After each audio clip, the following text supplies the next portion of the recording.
Coming up on today's show, I want to break down an ESPN article that came out from Matt Bowen going through the top 50 free agents for this offseason and which players the Browns could end up targeting.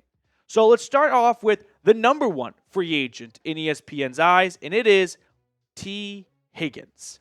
This has been a name that Browns fans have kind of fantasized about for a little while as a future Cleveland Brown, someone Andrew Berry could go out and sign. If I'm being completely honest with you guys right now, I do not expect Tee Higgins to sign with the Cleveland Browns. I'm sorry to be, once again, which I often feel like this is my role on this channel the last couple of weeks, the bearer of bad news. Because right now everyone's looking for positivity, and I'm just trying to be real with you all. I do not expect Tee Higgins to sign with Cleveland. I know it's been talked about. This is just one example. There's a million more, though. What do the Browns fans think about signing Tee Higgins? It'd be fun. Don't get me wrong. It's a big name at a explosive playmaking position like wide receiver. But I also have some concerns as well. I think we need to acknowledge the fact that you look at the last 4 years, and I'm seeing 2 straight seasons of missing 5 games. If you're signing someone in free agency, that means you're giving them a decent contract. And that means you expect them to play for you. And guys can miss time. I get that. It's the NFL. But I don't know if a GM is wanting to sign up for, you're going to miss a quarter of the season? That's a tough deal right there for me. Now, I'm also thinking about what it would cost to sign Tee Higgins. And I like to go off of history. I love my history. And we can look at a blueprint. How about the last free agency cycle? These are receivers kind of in that same neck of the woods of Tee Higgins. And you can see what they yielded in free agency and extensions. DJ Moore, $27.5 million. Nico Collins, $24.2. Michael Pittman, $23.3. Jerry Jeudy's looking like a steal. He was 5th in receiving yards this past year, and he's the $17.5 million man. My guess is Tee Higgins is going to want to make more than DJ Moore. This is my projection. It's a 4-year, $115 million contract. Pays him $28.75 million. That's the 7th highest paid receiver in football. Is he the 7th best receiver in football? Not really. He's up there, don't get me wrong, but the rank is not a correlation to where you are amongst your peers if you were ranked as a player. It's more a reflection of how recently you got paid. The same way Devontae Smith and Jalen Waddle are in this neighborhood, and they're not really the 5th or 6th best receiver in football, right? But as the salary cap goes up, that means teams have more money to spend because they're making more money from TV deals, and the players want a piece of that money. So contracts go up as well. I think this number is just too high for Cleveland. Not that they couldn't financially afford it, like the Bengals, some broke bitches down there. But I don't think the timing is right. The Browns are still looking for their future franchise quarterback, right? And you're going to give a $100+ million contract to a wide receiver when you're not really sure who's going to be throwing him the football for those 4 years? If the Browns had the right quarterback in place, or they were like, hey, we're picking 2nd overall, and this is the draft with Caleb Williams and Jaden Daniels. Okay, you got a good idea that you're getting a great quarterback. You don't have that much confidence in Cam Ward or Shedeur Sanders of being great like you did for Caleb and Jaden Daniels. So I don't think from a timing element it's a good idea to give this huge contract to a wide receiver with such a big question mark at quarterback. Now I'll open it up to you guys. I love to hear back from everyone watching. Do you want to sign Tee Higgins? Give me a yes or give me a no. It's a fun idea. I don't think it's realistic. And not to be like the boring chaperone, I don't think it's appropriate. The 32nd best free agent according to ESPN is Justin Fields, the Steelers quarterback, a fan favorite familiar face for Ohio State fans, of course. After being a first-round pick by the Bears in 2021, he was traded to Pittsburgh about 11 months ago.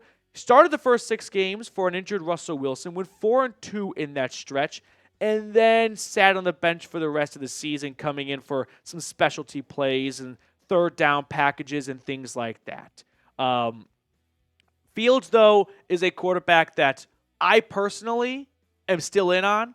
I think Justin Fields is a top 32 quarterback in the world.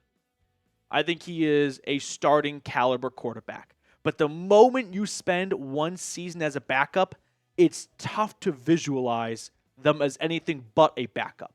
But let Baker and Sam Darnold show you that you can go from being a backup to still being a high-level starter. And I think Fields can be that guy. And I've got more to share on Fields, but first, a quick shout-out to our friends over at Prize Picks. Prize Picks is the best place to get real money sports action. With over 10 million members and billions of dollars in awarded winnings, Prize Picks has made daily fantasy sports accessible to all. Just pick more or less on at least 2 players. Basketball season is heating up, and Prize Picks is the best place to get real money action while watching your favorite sports. You can now win up to 1,000 times your money on Prize Picks. Plus, we have the big game coming up, and over at Prize Picks, they've got Patrick Mahomes' passing yards at 0.5. So download the app today, take the more on this, pair it with one more, and you're ready to roll. All this information is in the comments and description of today's video. Download the app and use code CLNS to get $50 instantly after you play your first $5 lineup. Prize Picks. Run your game. Getting back to Fields where were we? Justin Fields. He's a quarterback who I think can still play in the NFL as a starter. This past season, appeared in 10 games, 1,100 yards, 5 touchdowns, 1 interception.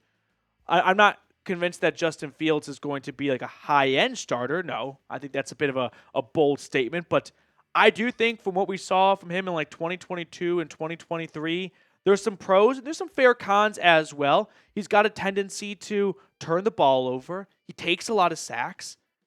And you can pin those things on the Bears and just their poor offensive line and bad coaching staff and the transition from Matt Nagy to Matt Eberflus. I just think ultimately that Fields as a passer doesn't scream Kevin Stefanski's dream model quarterback. Kevin Stefanski's number one priority going into next year, you want to know what it is? Stop turning the ball over. That was the biggest issue for the Browns for 2 straight seasons. They led the NFL in turnovers in 2023 and 2024. So when he starts to look at quarterback options, the thing that's going to be popping up over and over and over again is, will he turn the ball over? And since Justin Fields entered the NFL in 2021, he is 5th in combined interceptions and fumbles.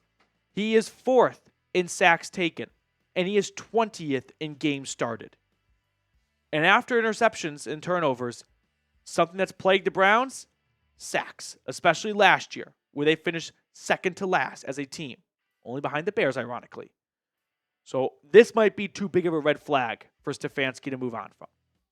We're going to look at one more free agent from ESPN, but make sure to subscribe down below. I really invite you to join the channel. We're growing like crazy. We're over 40,000 subscribers. We're going to get you guys the best free daily content available. If you don't like the content after a week, you can always unsubscribe. But if you're looking for a Browns YouTube channel that's going to work their absolute tails off to make sure you get all of your favorite content, take a chance on us. 39th ESPN free agent, it is Chase Young. I'm going to toss his name out there, not because I think it has a great chance of happening, but because I think there are some parts about Young's resume that might jump out to Barry. For starters, 2nd overall draft pick. We know Barry likes to find players that were highly drafted. Also, went to Ohio State. So he knows that the fan base is going to be very happy with it. And maybe he's looking to score some PR points. Or maybe ownership is looking to score some PR points. Another thing that's kind of working in Young's favor, he is coming off a season where he played every single game. That's the first time in his NFL career. And that's following a neck injury that a lot of people were very concerned about. There was thought that he might not be able to pass his physical after signing with the Saints. The contract would get ripped up. No, he played every game, didn't start, but he's still young, 26 years old.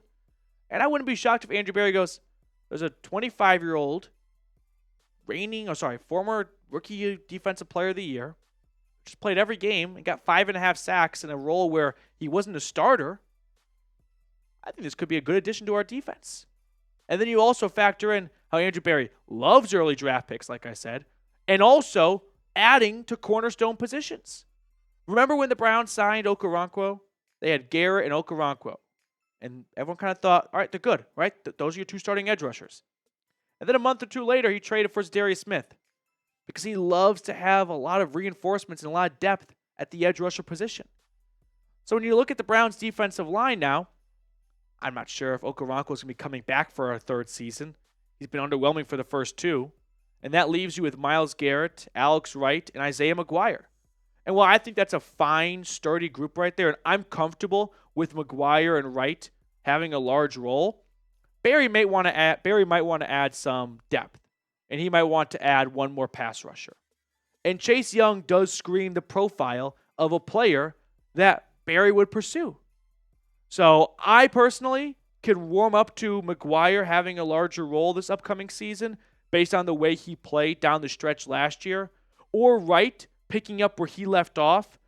Remember, he got hurt like week 3, I think it was. He had that safety on Trevor Lawrence against the Jags in week 2. So don't get me wrong. I'm not here to say Wright and McGuire can't be in a starting role, but Barry has shown a bit of a pattern of wanting to reinforce that spot. And there's a lot around Chase Young's background that indicates he could be someone that Cleveland pursues. Now, who is your favorite Ohio State player of all time? I'm assuming we got a lot of Buckeyes fans watching right now. I asked this just because I wouldn't say I was surprised, but maybe a little bit surprised to see how much love Will Howard was getting as potential all-time favorite Buckeye for people. When you win the national championship game, you're going to shoot up people's, leaderboards, but just one season in Columbus, and he's already like a top 5 Buckeye for some people. So let me know who your favorite Ohio State player of all time is. If you're not an Ohio State fan, just give me your favorite college player as well. Let's wrap up the show by picking a card. Reed, which card do you want to go with? 5 of diamonds. I'm going to go with the 6 of clubs. 6 of clubs. Moose, which card do you want to go with? Jack of Hearts from Trace Moustakis. Here we go. 6 of diamonds. No! I said 6 of clubs, right? Yeah. That's tough. That's tough right there. All right. We're going to bounce back, and I'll see you guys tomorrow.